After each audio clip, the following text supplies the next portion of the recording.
कल का दिन बहुत महत्वपूर्ण रहा, जहां हरियाणा में प्रधानमंत्री ने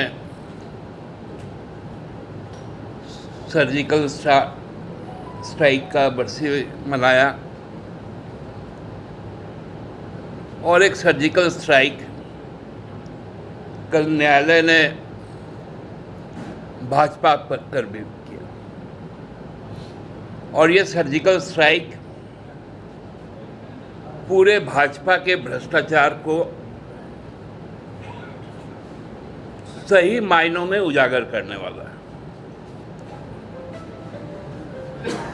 कल कर्नाटका के बेंगलोर में जो एडिशनल चीफ मेट्रोपॉलिटन मजिस्ट्रेट है, जिनकी क्षमता उच्च न्यायालय के न्यायाधीश की तरह ही होता है, उन्होंने स्पष्ट आदेश दिया कि देश की वित्त मंत्री निर्मला सीतारमण, भारतीय जनता पार्टी के राष्ट्रीय अध्यक्ष जगत प्रकाश नड्डा, कर्नाटका इकाई के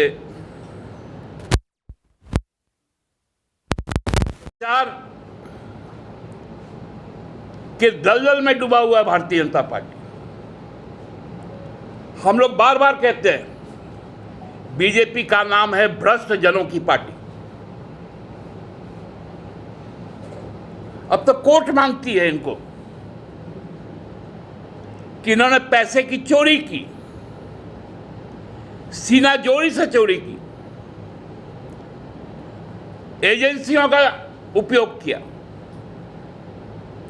ईडी का उपयोग किया, आईटी का किया, सीबीआई का किया, डीआरआई का किया और भाजपा के खाते में पैसे जमा करवाए। अब थोड़ा बताइए कि भ्रष्टाचार इस देश में कौन कर रहा है? का आदेश किया। ये आदेश में बहुत स्पष्ट है कि जो याचिका थी, जिसकी बात हम लोग बार बार कहते थे कि राजनीतिक रंगदारी स्वरूप जो पैसे वसूले जाते थे देश के बड़े बड़े कॉरपोरेट घरानों से, कभी आईटी का छापा, कभी ईडी का छापा, कभी सीबीआई का जांच, इसके द्वारा सीधा सीधी आर्थिक दोहन होता था, जिसमें कई कंपनियां के नाम उजागर हुए जब इलेक्ट्रल बॉन्ड का भांडा फूटा कि किस प्रकार तत्कालीन और वर्तमान की वित्त मंत्री कॉरपोरेट घरानों से पैसे का दोहन करती थी और भारतीय जनता पार्टी के अकाउंट में ट्रांसफर होता था। यहां चुनाव आने वाला है। चुनाव घोषणा के पहले प्रधानमंत्री 15 दिन में दोबारा आ रहे हैं।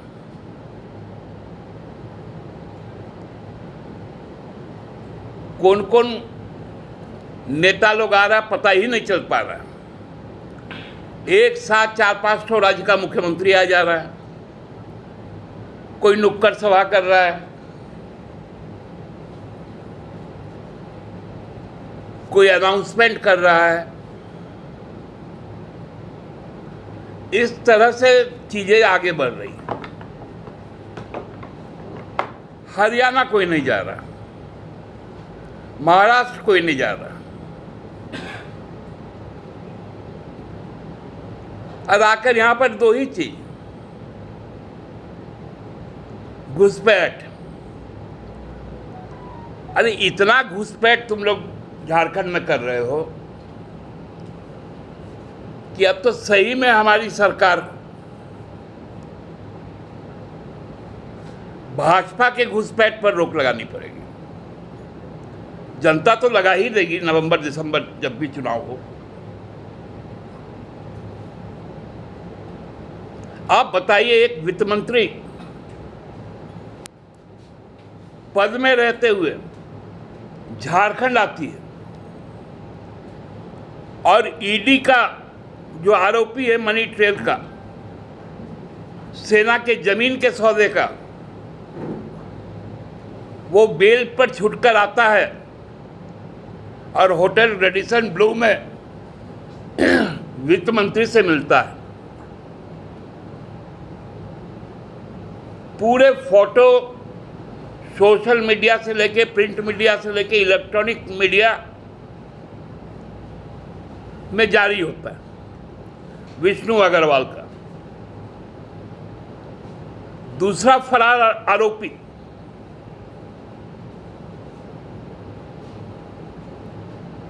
जो काके रोड में रहता था,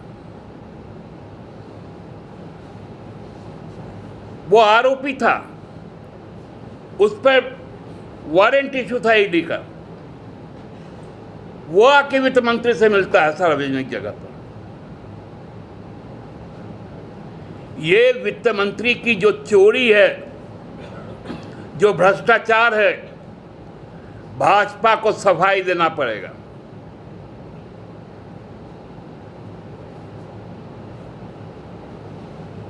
किसी वित्त मंत्री पर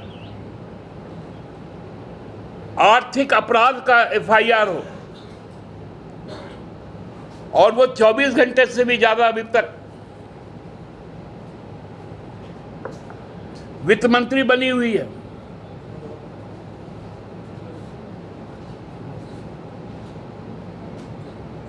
ये लोग भ्रष्टाचार की बात करते हैं।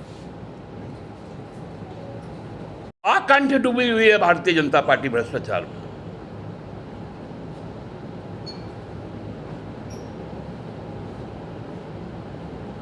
आज हरियाणा में इनको जगह तलाशना पड़ रहा है कि प्रधानमंत्री का मीटिंग कहां करवाए, और प्रधानमंत्री की जो सभा होती है उसका अखबार तक में भी विवरण नहीं आता।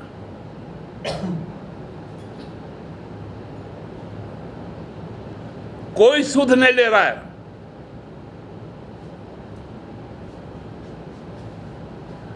अपना अपना राज्य छोड़ के कौन कौन मुख्यमंत्री यहां आ रहा पता ही नहीं चल रहा। लग रहा है कि सब इनके घर का चीज है। रांची से जयपुर उड़ा देंगे फ्लाइट, राजस्थान के मुख्यमंत्री आए थे, रेलगाड़ी चला देंगे। आज तो देखे कि एगो आसाम के लोगों ने जिनको बेरोजगार कर दिया, अभी जो झारखंड में पड़े हुए हैं, यही हमारे हरमू रोड में रहते हैं, वो अभी से ही मैया योजना से इस प्रकार घबरा गए हैं कि हम 2100 रुपया देंगे।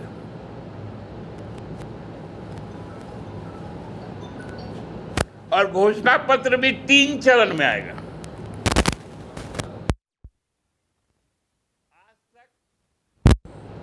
मैं भी लगभग 3 दशक से ज्यादा सक्रिय राजनीति में हूं। मैंने कभी भी किसी भी पॉलिटिकल पार्टी का उम्मीदवार का लिस्ट तो कई फेजेस में देखा, चुनाव भी कई फेजेस में देखे, लेकिन मैनिफेस्टो कई फेज में ये भारतीय जनता पार्टी करने जा रही है। पहले 5 वादा, फिर क्या है, कौन तारीख को 10 घोषणाएं, योजनाएं, फिर 15 नवंबर को 150 घोषणाएं,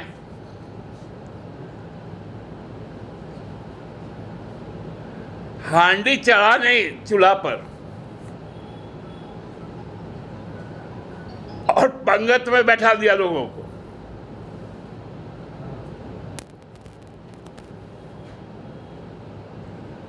ऐसा कौन पॉलिटिकल पार्टी है जो 3 बार में घोषणा पत्र करता है?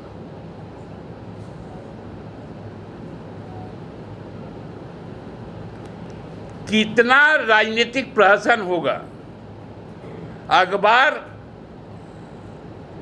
और टीवी चैनल पूरी तरह से व्यस्त हैं भारतीय जनता पार्टी के चुटकुले छापने में।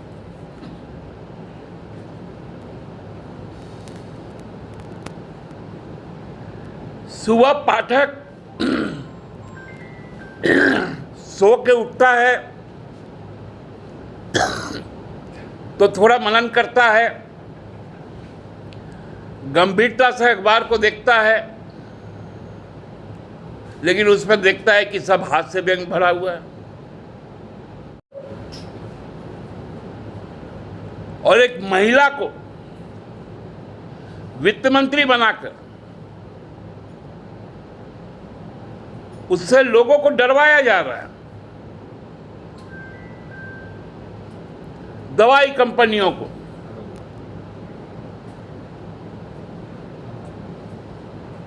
इंफ्रास्ट्रक्चर में काम करने वाली कंपनियों को, सीमेंट कंपनी को,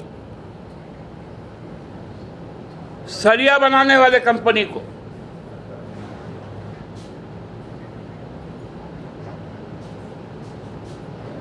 ये सारा खेल अब एक्सपोज हो चुका है। अब जितना जल्द से जल्द हो प्रधानमंत्री को, वित्त मंत्री को बर्खास्त करना चाहिए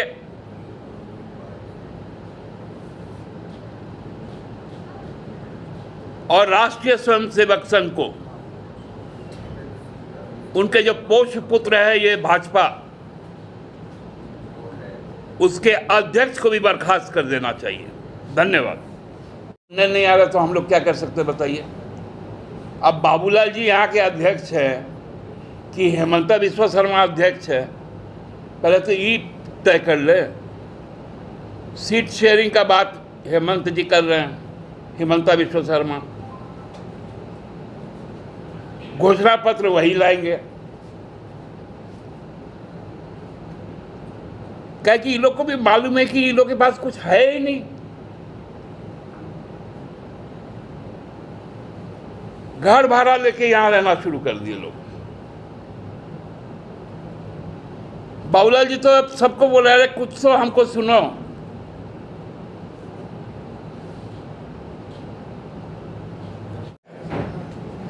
पंद्रह दिन में आएंगे, इस बार कुछ लाएंगे कि नहीं लाएंगे नहीं मालूम। पिछले बार तो 6 गो रेलगाड़ी लेके आए थे। अब वो बिहार वाला इनका चुटकुला तो खत्म हो गया। कितना चाहिए बोलो बोलो बोलो। अब हजारीबाग में 2 तारीख को जो चुटकुला सुनाएंगे उसके बाद हम हकीकत बता देंगे आप लोग को। अब प्रधानमंत्री जी का 100, 150, 200 से ज्यादा का भीड़ नहीं होता है।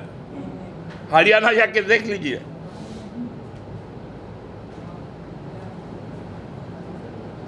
और प्रधानमंत्री जी यहाँ पर भारतीय जनता पार्टी के फंड से आते हैं क्या? बाबूलाल जी को थोड़ा पूछ लीजिएगा। दादा इसका सवाल है, बीजेपी आज प्रेस कॉन्फ्रेंस करें, बोली कि परिवर्तन यात्रा समापन है तो अक्टूबर। कौन प्रधानमंत्री का दौरा से हम लोग घबराते हैं? नरेंद्र मोदी जी के दौरा से। उनको दौरा पड़ गया है।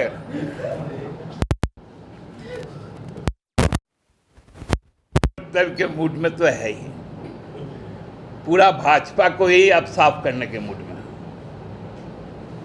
अब भाजपा देश से बहुत जल्द जम्मू कश्मीर का रिजल्ट और हरियाणा का रिजल्ट 8 तारीख को आ जाएगा। कहीं पर भी दहाई का संख्या नहीं रहेगा। पिछले दिनों रही है उस पर हम लोग क्या कहेंगे? राज्यपाल महोदय ने कमीशन को कहा है जांच करने, कमीशन जांच कर रही है। टाइमलाइन है 7 दिन का। छात्रों को इंतज़ार करना चाहिए और उकसावे में ना आना चाहिए। ये देखिए बहुत मैंने तो पहले ही कहा था, मुझे संदेह हो गया था जैसे ही इंटरनेट बंद हुआ तो ट्विटर पे पहला ट्वीट आया एक्स पर बाबूलाल जी का, फिर हेमंत बिश्व शर्मा का है। तो हेमंत बिश्व शर्मा को मैं बता दूं, 2022 में आपका तृतीय पद का आपका आसाम में वैकेंसी हुआ था, आपने वहाँ पर इंटरनेट सेवा बाधित की थी। 24 में मुझे 22 का बता रहे, 22 में हुआ था। और बाबूलाल जी का जैसे ही आ गया ट्वीट, हम समझ गए इनका जो कोचिंग गैंग है, जो परीक्षा का पेपर लीक करवाता है, सबका पेट में ताला पड़ गया। बाबूलाल जी को बोला जो कटमनी दिए थे वाला वापस लाइए। तो ये तो है स्थिति भाजपा का। ये कोचिंग गैंग क्या पूछ रहे हैं? कोचिंग गैंग कौन है? अरे भाजपा संपोषित एक कोचिंग गैंग है जिनके पास में पैसा है, और इन लोग का कोटा फिक्स होता है। मतलब इन लोग का जो जिसको हम लोग जो धर्म स्थान जो है वो है कोटा, राजस्थान में, जहाँ से लोकसभा के अध्यक्ष चुनकर आते हैं। और कोटा पे तो आपका एक वेब सीरीज भी आया, उसको देख लीजिएगा तो दिल दहल जाएगा। तो ये सब कोटा वाला